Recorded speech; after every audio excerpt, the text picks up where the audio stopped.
Today we're diving into something we all deal with every single day, but almost never actually talk about. We're talking about those invisible rules, the unspoken expectations that quietly run our conversations and can make or break our most important relationships. You know, it often starts with a simple little phrase like this one. In Japanese, it's futsu ko daro, which basically means normally this is how it is, right? Or this is just how it should be. And you hear it everywhere, from your family, at your job, with your friends. It sounds so innocent, like it's just common sense. But what if it's not a fact at all? What if that harmless-sounding phrase is actually a kind of Trojan horse, smuggling a personal want, a personal desire, into the conversation and dressing it up to look like a universal truth? That's the real question we're going to unpack here. So here's our roadmap. First, we'll pick apart this illusion of normal. Then, we'll see how culture can seriously amplify its effect. After that, we'll get into the personal cost of this whole mechanism, introduce a pretty different way to look at it, and wrap up with a really important final question. Okay, so let's get right to the heart of it. How exactly does a simple private hope morph into something that feels as solid and real as an objective fact? Well, there's a name for it. Expectation-fact conflation. It's that totally unconscious little slip we do, where we take something we hope will happen and start acting like it's something that should happen for absolutely everyone. It's a subtle move, but it is an incredibly powerful mental shortcut. And this whole thing happens in a fascinating little four-step chain reaction. First, it starts with a personal, totally unspoken expectation. Then, that little hope gets a promotion, right? It becomes a social norm, a should. In step 3, that should starts getting treated like it's an objective fact, like it's the law of gravity or something.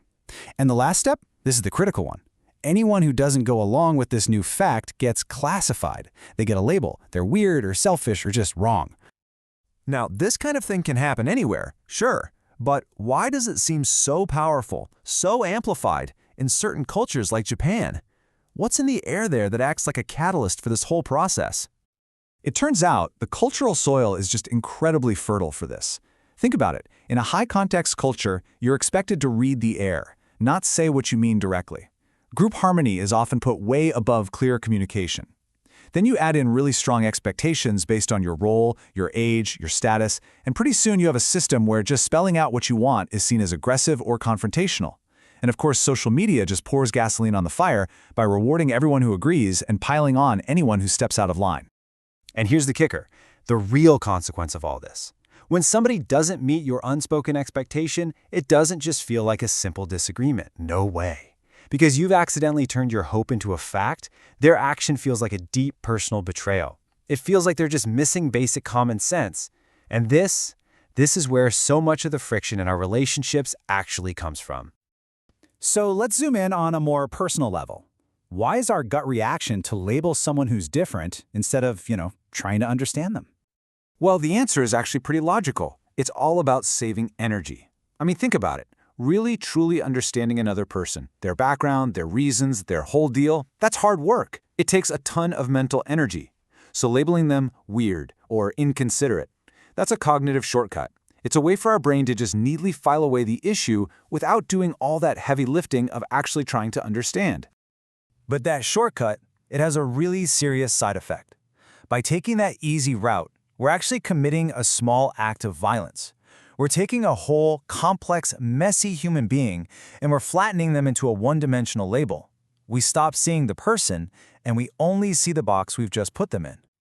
So, how do we get out of this trap of blaming and labeling? Well, this is where a framework called reflective humanism can be useful. It's not a solution exactly, it's more like a different lens, a new way to just observe these patterns of interaction without immediately jumping to judgment. According to this way of thinking, change and growth tend to happen in one of two ways. On one hand, you've got generation from conflict. That's when our unspoken expectations just crash head-on into reality. It forces this sudden, painful update. It feels like a rupture.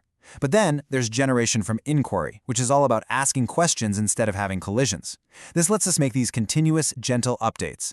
It's more like a quiet evolution than a painful explosion. And what's so fascinating is that this idea of interference isn't just a metaphor.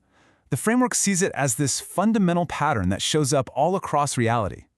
In physics, you have waves interfering to create new patterns.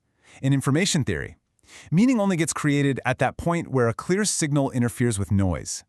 In this view, even our own consciousness is a kind of interference. It's us observing ourselves. And so ethics, too, is all about how we manage the interference between us. And this leads to a really radical way of thinking about ethics. It's not a list of what's right and what's wrong. It's a skill. It's an art. It's the technique of staying connected, of keeping the waves of communication between us resonating even when they're different. It's about sustaining the relationship, not just winning the argument. Okay, so after all of that, where does this leave us? What's the big takeaway when we start looking at our communication through this new lens? I think the core idea is this. Normal is not a real thing. It is not a fact. It's a model. It's a simplified, shared agreement about what we all expect from each other. And it's a useful tool, for sure, but we have to remember it's just the map. It's not the actual territory. Once you really get that, the path forward starts to look a lot clearer. If all the friction and the arguments and the hurt feelings come from our hidden expectations crashing into each other, then the work isn't to judge each other. The work is to make those expectations transparent, to actually bring them out into the open so we can talk about them, instead of just punishing each other for not being mind readers. And that, of course, brings us to our final, lingering question. If transparency is the goal, how do we actually do it? How can we show our deepest hopes and expectations to each other in all their vulnerability, without the very act of revealing them, shattering that delicate connection, that beautiful interference that holds us together in the first place? That's the challenge, and that's the question to carry with you.